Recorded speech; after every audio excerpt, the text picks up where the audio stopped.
Bible is clear that Russia will be resurgent and eventually Europe will fall under its control.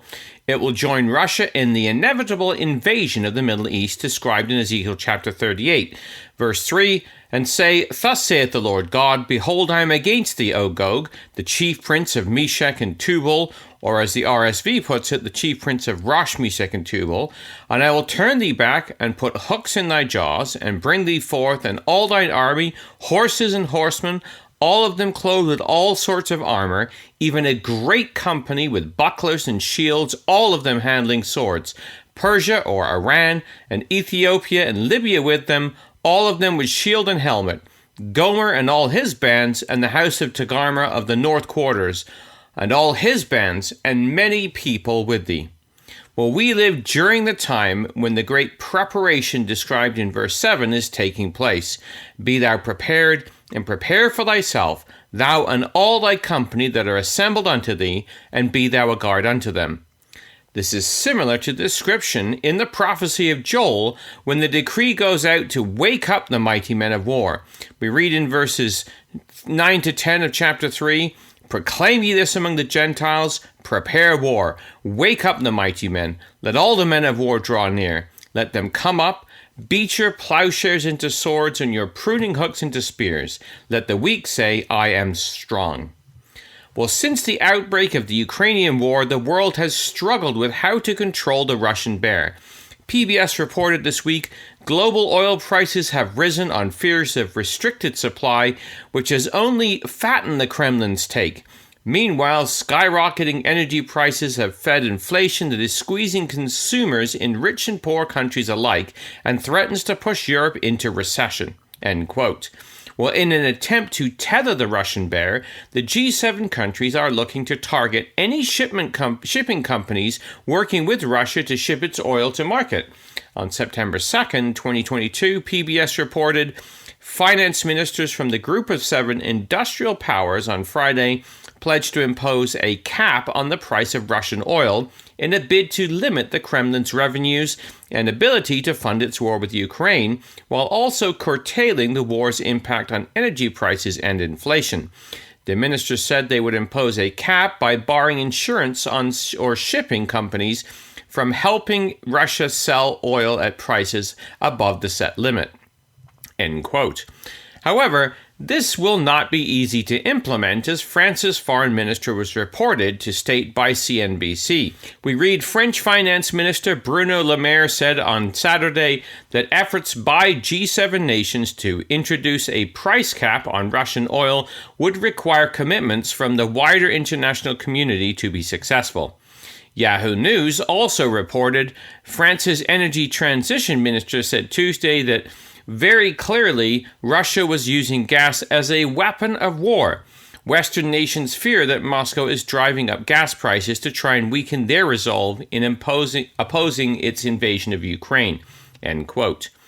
Well, rather than being cowered into a corner, the Russian bear came out swinging. NBC News reported on Wednesday the Russian state-run energy company has shut down the Nord Stream 1 pipeline on Wednesday for what it said would be 3 days of maintenance. Then following the G7 meeting, Russia came out swinging again.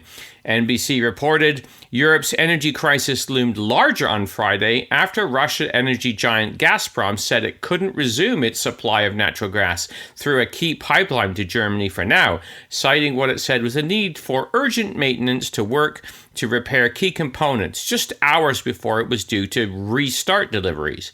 It came after finance ministers from the Group of Seven wealthy countries Britain, Canada, France, Germany, Italy, Japan, and the United States said a cap on price of Russian oil was meant to reduce Russia's ability to fund its war of aggression whilst limiting the impact of the Russian war on global energy prices, which have soared.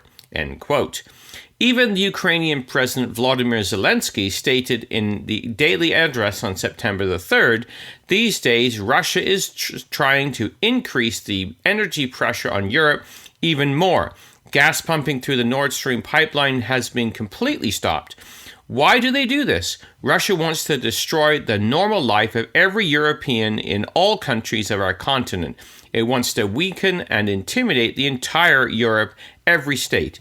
Where Russia cannot do it by force of conventional weapons, it does it by force of energy weapons. It is trying to attack with poverty and political chaos where it cannot yet attack with missiles. This winter, Russia is preparing for a decisive energy attack on all Europeans. End quote. As it stands, Russia has cut off its gas supplies to Europe through the Nord Stream 1 pipeline. CNN Business reported on Tuesday that Gazprom was cutting its gas supplies to France. We read, Russia energy giant Gazprom said on Tuesday that it will completely suspend gas supplies to French industrial energy group ENGIE this week due to a contract dispute amid concerns of a potential energy crisis in Europe this winter. In a statement of its official Telegram channel, Gazprom said, at the close of the business day on August 30th, Gazprom Export did not receive full payment for gas supplies from ENGIE, France, in July under existing contracts. End quote. France has begun energy conservation measures and begun the process of restarting its nuclear reactors. Reuters reported French state-owned utility EDF will restart all its nuclear reactors, more than half of which are now closed for maintenance or technical issues this winter, France's energy minister said on Friday. From October, each week, new reactors will restart, she said. Well, this winter, as Zelensky pointed out, will be the decisive point where Russia hopes to cripple Europe. Russia is playing the long game, attempting to force Europe into submission through economic as well as military means. This has been the Russian tactic since Peter the Great. Well, meanwhile, the Western media is flooded with stories of Russia being finished, its army spent, having, quote-unquote, lost the war with Ukraine. Well, Daniel L. Davis is a senior fellow for defense priorities and former lieutenant colonel, having served 21 years in the U.S. Army, retiring in 2015. He was interviewed on Fox Business where he questioned this narrative. You know, it just puzzles me because a lot of this stuff really is kind of self-inflicted wounds, and it was plainly obvious. I think too many people in the West, Neil, are still trying to deal with things as they wish they were and not as they actually are. I mean, you can't slap all these economic sanctions on Russia, talk openly about wanting to harm them, and then expect Russia to do nothing. I mean, Russia has levers to pull. And this is one of them. This issue with the Nord Stream right now, with claiming that it's for maintenance or whatever, and they're going to cut it off until Friday, we hope, and then turn it back on. But it just shows that they have complete leverage over this, and of course that sends prices of gas through the roof, as you just mentioned there. And there's probably a lot more to come. But I think that you can see that on the ground, Russia is playing for time. They're not putting their troops in as much risk. They're using a lot more firepower, knowing that it's going to get a lot tougher on the West to maintain the unity that it has come the winter when these prices start to really bite into us. This is the issue with a generation whose opinions are formed by media soundbites. They think the narrative is the truth, and what they are carefully allowed to see and are told is what is going on. The reality is that God has a narrative that his angels are busily bringing into place that will see his vindication. As we read in Ezekiel 38 verse 16, thou shalt come up against my people of Israel as a cloud to cover the land, and it shall be in the latter days, and I will bring thee into my land, or against my land, that the heathen may know me, when I shall be sanctified in thee, O Gog, before their eyes. Well, Russia cares less and less what the world thinks about it and its actions, as Russian Foreign Minister Sergei Lavrov told the BBC in June when he stated, Russia is not white and fluffy. Russia is what it is, and we are not ashamed of showing who we are. In a 4,000-word policy article, Alexei Drobinin, the head of Russia's Foreign Ministry Planning Unit, declared, irrespective of the duration and outcome of the special military operation, we can already acknowledge that the 3-decade epoch of mostly constructive but not problem-free cooperation with the West is irrevocably over. The turning back of Russia has finished. The drawing forth of Russia is beginning in accordance with the prophecies of Ezekiel. As we read in chapter 38, verse 4, I will turn thee back, and I will put hooks in thy jaws, and I will bring thee forth, and all thine army, horses and horsemen, all of them clothed with all sorts of armour, a great company with bucklers and shields, all of them handling swords, and so on. Well, not only this, but Russia is also threatening the nation of Moldova, not a member of either NATO or the EU. The German publication Deutsche Welle, DW, reported Russian Foreign Minister Sergei Lavrov this week warned Moldova not to endanger Russian troops stationed in Transnistria, a pro-Russian breakaway region in the country's east, saying doing so would spark a military confrontation. In a televised interview with a Russian station this Thursday, Lavrov said, any action that would threaten the security of our troops would be considered under international law as an attack on Russia. In the television interview, Lavrov said that Russia would defend Russian speakers in Moldova, reminding viewers that apart from Transnistria, the region of Gagauzia is also seeking special recognition in the country. He said he hoped Moldova's leadership would end the Western-dictated geopolitical games and instead think about the interests of the people living side by side. In July this year, Lavrov already accused Moldova of working to annul everything Russian, just like in the Ukraine. End quote. While Moldova is the country bordering to the southwest of Ukraine, right next to the city of Odessa, and was once part of the Soviet Union like the Ukraine. The threat of Russia opening a second front, though, isn't just bellicose bearspeak. Yahoo News reported Germany's Chief of Defense, General Eberhard Zorn, warning on Wednesday, the bulk of the Russian land forces may be tied down in the Ukraine at the moment, but even so, we should not underestimate the Russian land forces' potential to open a second theater of war. He pointed to Kaliningrad, a Russian enclave between NATO members Poland and Lithuania, as a potential hotspot.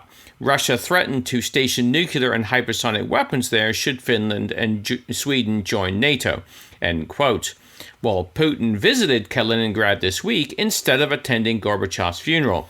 Gorbachev was the last Soviet president deemed by Putin and many Russians as the man responsible for the fall of the Soviet Union in 1991. Putin wanted to shore up the ability of Russians to come to the enclave after the EU's efforts to restrict Russian travel by denying visas to Russians wishing to do so. Russia is claiming America is in a chess game with death. Newsweek reported of the current deputy chairman of the Security Council for Russia and former Russian president and prime minister, Dmitry Medvedev. Medvedev accused the West of wanting to take advantage of military conflict in the Ukraine to eliminate Russia from the political field. Those are the dirty dreams of the Anglo-Saxon perverts who go to sleep with a secret thought about the breakup of our state, thinking about how to shred us into pieces, cut us into small bits. Medvedev wrote in a translated post, such attempts are very dangerous and mustn't be underestimated. Those dreamers ignore a simple axiom. A forceful disintegration of nuclear power is always a chess game with death, in which it's known precisely when the check and mate comes, doomsday for mankind. End quote. While we do not fear global annihilation from nuclear war, as the earth has been promised to the meek, and the kingdom is soon to be established upon it, with the Lord Jesus Christ unseating the corrupt world governments. We read in Daniel chapter 2, verse 44, in the days of these kings shall the God of heaven set up a kingdom, which shall never be destroyed, and the kingdom shall not be left to other people, but it shall break in pieces and consume all these kingdoms, and it will stand forever. We know the eventual outcome of the conflict in Europe. Russia will be triumphant and Europe change. The world is in complete denial of this prophetic fact. Israel is once again in a fight for who will govern it. Britain has deposed its leader and is in a fight for who will replace him. America has never been so divided and busy fighting itself, with the current and former presidents both declaring each other to be enemies of the state, while the true enemy